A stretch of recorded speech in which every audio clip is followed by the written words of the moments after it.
So scanning views, as mentioned before, it's going to be about 2 or 3 sessions. This is the fundamentals of how you do echoes, how you scan the heart. And the views that we're going to look at. So these are the basic views, and we're going to have more complex views that we will mention as time goes on. But these are the basic views. Most of most technicians, when they're scanning the heart, starts with the parasternal long axis view. Um, they'll move from the parasternal long axis view to the RV inflow view. That's a right ventricular inflow view. And then they'll transition from that to the short axis view.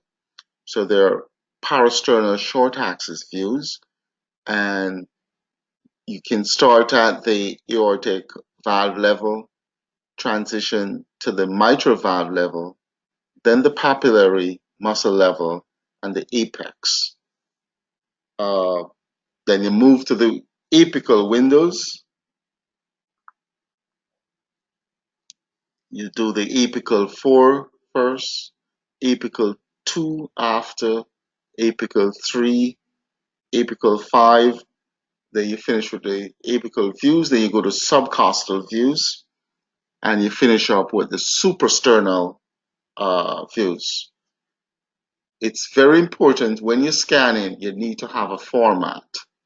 You need to develop a format uh, how you're going to scan the heart. Because if you don't have a format, you're going to miss things.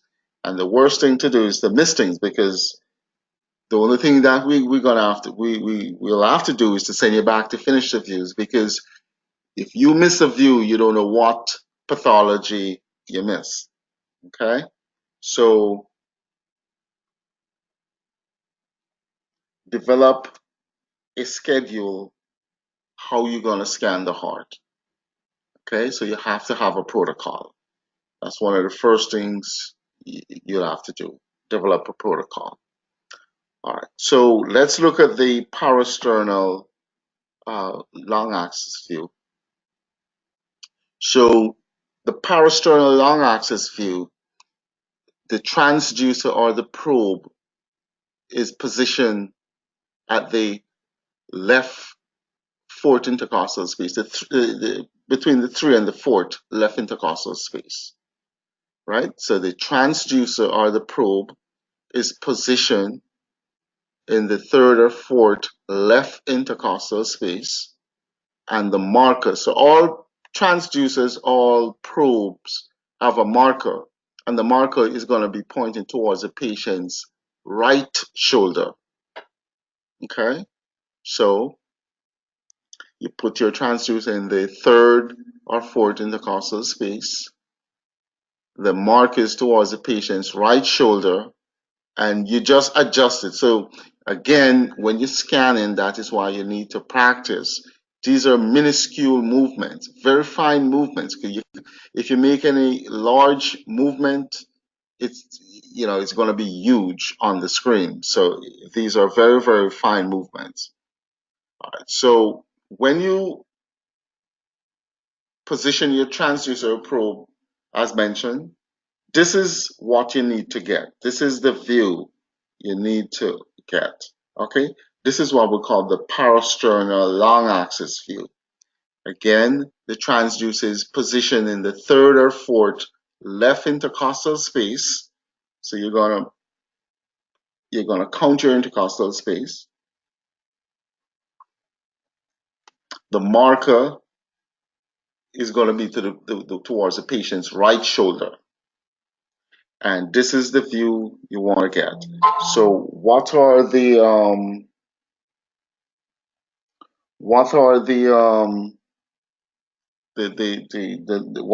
name of the structure? So naming these structures are very important. So that is your RV. Okay, the right ventricle, the right ventricle, okay? So this is the right ventricular cavity right up here. But before you get to that, this little symbol represents the transducer. This symbol represents a transducer. So the transducer is on the patient's chest and it's sending out ultrasound waves, and the ultrasound waves is gonna bounce off the chest wall. Okay, so these structures are chest wall. Then this is the right ventricular wall right here. Just above the right ventricular wall, you're gonna have the pericardium just above that. And then this is the right ventricular cavity. This is your aortic valve. Okay. This is the aortic valve. This is your ascending aorta right there. Sorry, this is the aortic root, and then the ascending aorta goes up.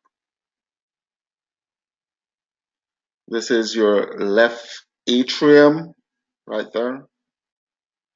That is your anterior mitral leaflet. Okay, so it's very important for you to know the structures. Okay, you can't scan unless you know what you're doing. This is the posterior wall down here. This is the LV cavity right there. And this is your septum.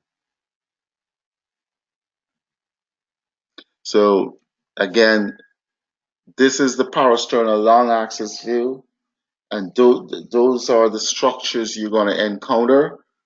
Okay. Again, this symbol represents a transducer. Remember, your transducer is going to create the sound wave. The sound wave is going to travel through the chest wall, through the heart. So these structures up here is a chest wall. Then the first heart structure you come across is going to be the pericardium, which is right up here. RV wall. This is the RV cavity. This is your septum. This is the LV cavity, and this is the posterior wall. It's the mitral, the anterior mitral leaflet. Posterior leaflet will be down here. This is the left atrium.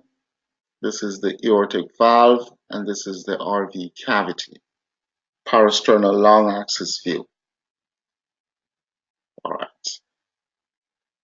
So this is the parasternal long axis view, and this is a diastolic frame, and this is a systolic frame, and that's very important. Remember what we said. Anything you do in the heart is gated, and that is why we went through a bit of ECG, EKG before we did the scanning view.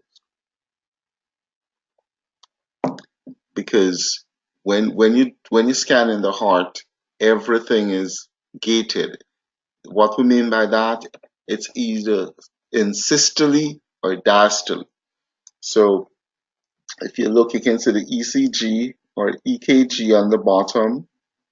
Okay, this is a diastolic frame, and the reason why we know it's a diastolic frame because the mitral valve is open and the aortic valve is closed. So you can see the mitral valve is open. The aortic valve is closed. We also know it's a diastolic frame because the ECG is down here. Systole is from the onset of the QRS, which is right here, to the end of the T wave, which is right there. That's systole. And diastole would be from the end of the T wave to the QRS. So the marker is right here. So we know it's diastole. Okay, sometimes the marker will just be a break in the ECG continuity, or sometimes it may be you may have a mark to tell you it's a marker. All right, so this is a systolic frame. It's a systolic frame because you can see the mitral valve is closed and the aortic valve is open. So remember, in systole, the aortic valve is open, mitral valve is closed. But when you look at the ECG, you can see the marker is right on the T wave. Again, Systole is from the beginning of the QRS to the end of the T wave, and then diastole is from the end of the T wave to the QRS. So you can just quickly look at your ECG and know what's going on. Okay?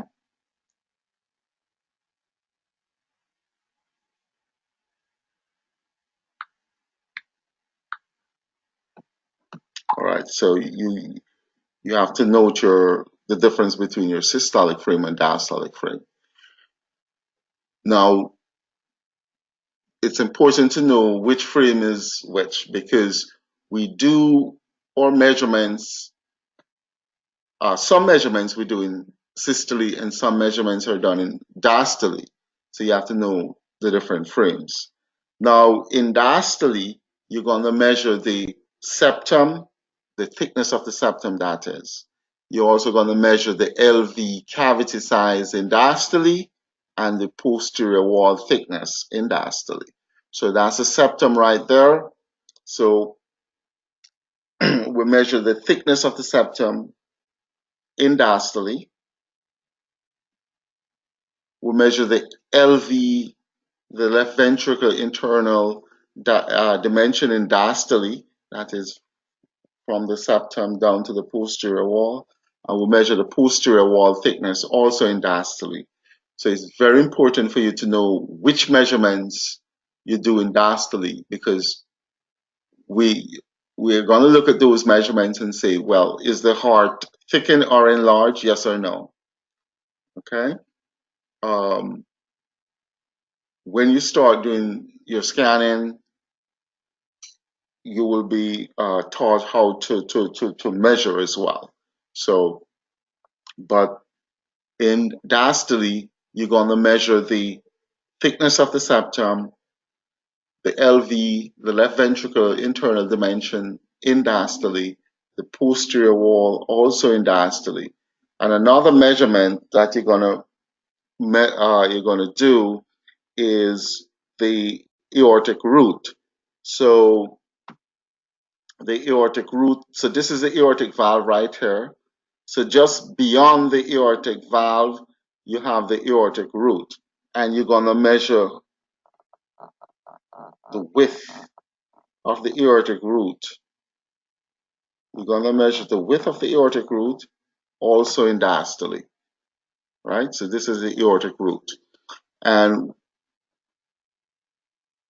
there are a number of measurements you can do for the aortic root.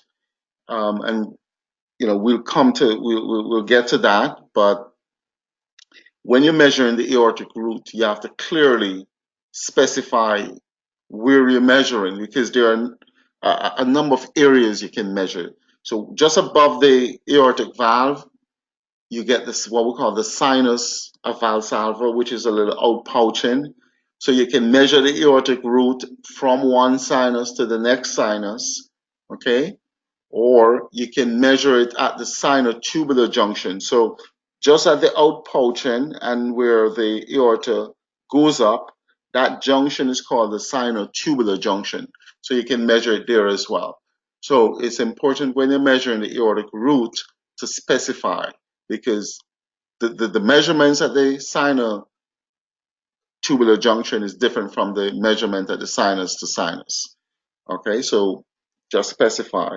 Also, when you're measuring the septal thickness, the LV cavity size in diastole and the posterior wall, these measurements are usually done at the tip of the mitral leaflet. So where you have the tip of the mitral leaflet, that's where you're going to do your measurements. And this this line, which uh, represents the measurements of the LV internal dimension in diastole. So this line should be perpendicular to the axis of the LV cavity. What do we mean by that? So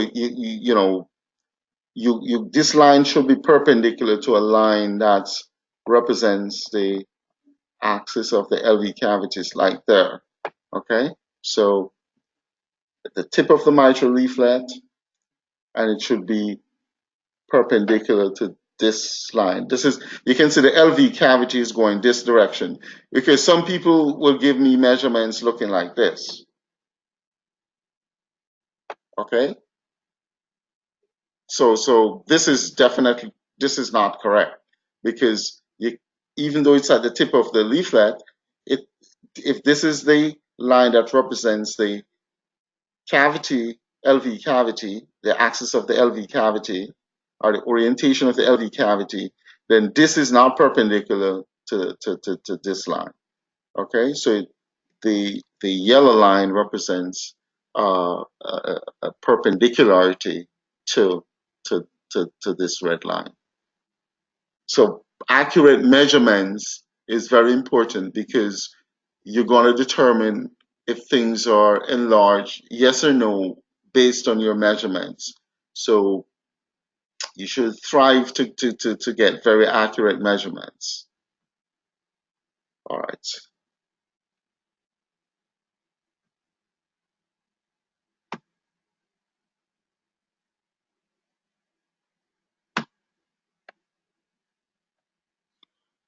All right. So again, you can see that this is a systolic frame, because the mitral valve is closed, the aortic valve is open.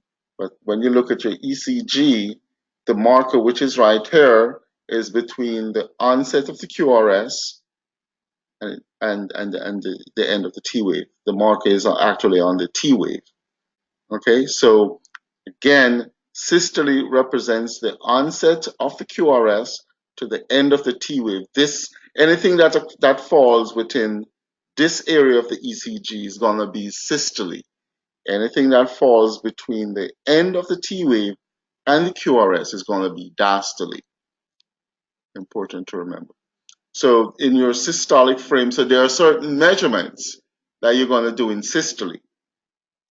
So you can see in systole, the aortic valve is open, because that's the normal physiology. In systole, aortic valve open, the mitral valve closed. In diastole, the opposite.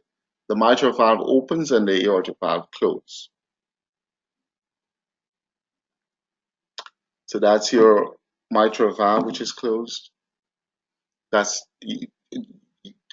this is this is not correct. The aortic root measurement is done in diastole, so this is not correct. All right, this is correct. You're going to measure the width of the left atrium in systole. Okay, so from the anterior mitral leaflet to the other side of the left atrium. So this is the dimension of the left atrium, and it's a systolic measurement. You're also going to measure the LV cavity size in systole at the tip of the mitral leaflet. Of course, this line again is going to be perpendicular to the plane of the LV cavity. Okay, so noting the measurements that you're going to do in systole and diastole is extremely important.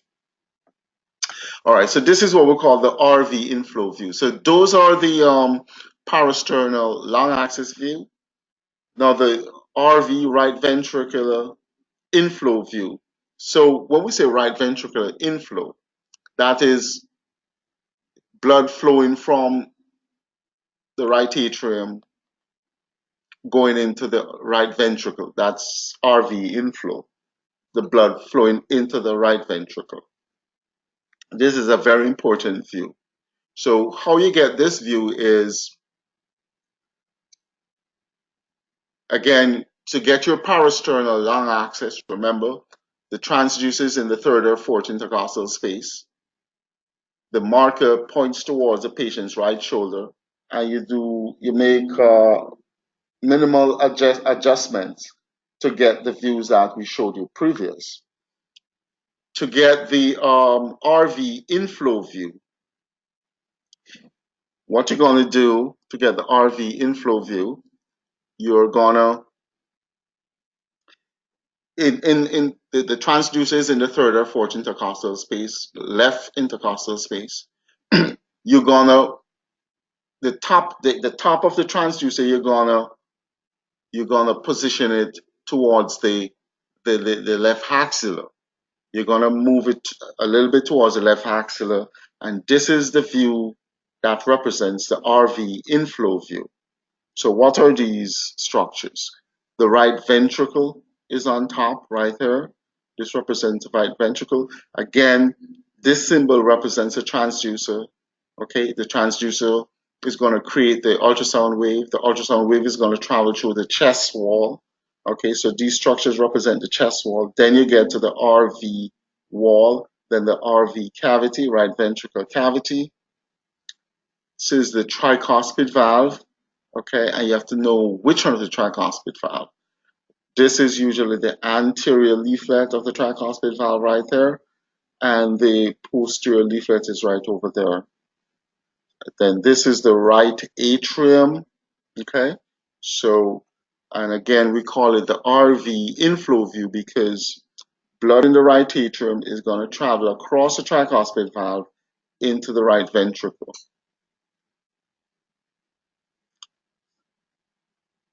Coronary sinus is usually located right there.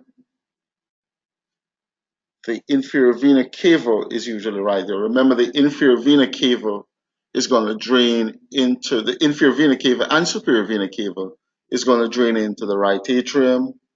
Okay, so inferior vena cava, coronary sinus, and the eustachian valve, which is the inferior vena cava valve in the embryo.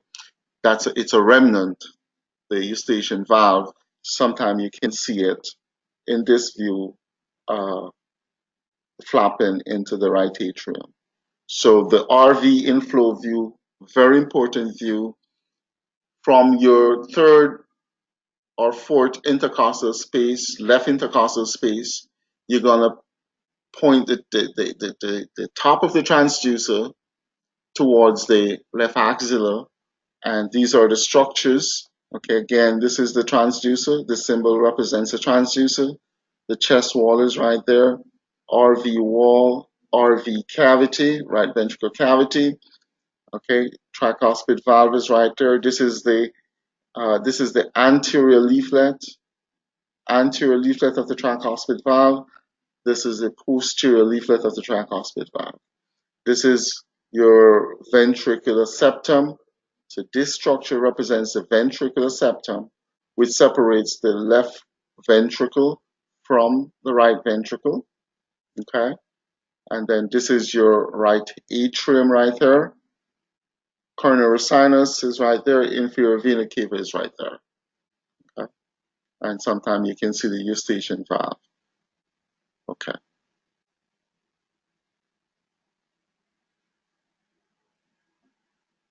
So the short axis view now. So the short axis views. So everything originates from where you position to get the parasternal long axis view. So your transducer is in the third or fourth intercostal space. To get the short axis view, all you do is rotate it. So again, remember, these are very minuscule movements. Nothing is, it's very, very fine movement. So you have to develop, the technique of just doing minimal movements, because if you do anything too large, any large movement, any big movement, you're gonna be all over the place. So the parasternal short axis view transduces in the third or fourth left intercostal space. You're gonna rotate it clockwise. You're gonna rotate it clockwise and to about the 1 or 2 o'clock position. 1 or 2 o'clock position. And you move the top of the transducer downwards, and you're going to get the short axis view at the level of the aorta. Okay? Again, the transducer is in the left third or fourth intercostal space. The marker to get the parasternal long axis, the marker was towards the right shoulder. Now you're going to rotate it clockwise to the 1 or 2 o'clock position, you're going to tilt the head, sorry, the angle of the transducer downwards, and you're going to get something looking like this. This is called the parasternal short axis view at the level of the aorta. What are the structures here? So again, everything we do in echocardiography is either systole or diastole. So you're going to get a systolic frame, which is from the onset of the QRS to the end of the T wave. You're going to get a diastolic frame, which is from the end of the T wave to the QRS. So you can see your marker. This is on the T wave, so this is a systolic. This is way beyond the T wave, so this is a diastolic frame. And we know that in systole the aortic valve is open. So when the aorta, this is the aorta with the aortic valve inside. When the aortic valve opens, it opens in a sort of triangular fashion. When the aortic valve closes, it closes in a sort of Mercedes-Benz sign. So we know that. So let's look at the different structures that we get in the parasternal short axis view at the level of the aorta. So again, when the aortic valve opens in systole, it opens in a sort of triangular fashion. And when it closes in a Mercedes-Benz sign. Okay. So again, this symbol represents the transducer. The chest wall is right there. Then from the chest wall, you'll get to the pericardium. Then you get to the RV wall. Then this is the RV cavity, right ventricular cavity right there. This is your pulmonic valve, which leads to the pulmonic trunk. This is all of the structures, the aorta, the aortic valve is inside. The aortic valve is actually opens because if you look, you can see it's a systolic frame, so the aortic valve is opened. This is your left atrium down here, left atrium. This is the atrial septum, which separates the left atrium from the right atrium. So the right atrium is right over here. This is your tricuspid valve. This is your septal leaflet of the tricuspid valve right here, and the anterior leaflet is right over there. All right, so these are the structures that makes up the short axis view at the level of the aorta. Again, once you start scanning and things, it will, these things will be very evident. You need to have an idea before you start scanning what things look like, and then once you start scanning, it will, things will start making sense. But you need to go over the lecture, understand, what you're going to be doing when you're scanning, and then everything will work out pretty good. All right, so those are the structures. All right, so now remember, now to get the short axis at the level of the aorta, we rotated the transducer from the parasternal long axis view position. We're going to rotate it 1 or 2 o'clock position using in the clockwise rotation, and we're going to pull the angle of the transducer downwards. Now we're going to gradually raise it. Again, these movements are very fine. So that's one of that's one of the technique that you'll have to try and get, is how to move the transducer. Okay, so you're going to move it upwards a little bit. So from the previous position, the transducer is tilted upward, and you're going to adjust it just a little bit to get the image. So this is a short axis at the level of the mitral valve. Short axis at the level of the mitral valve.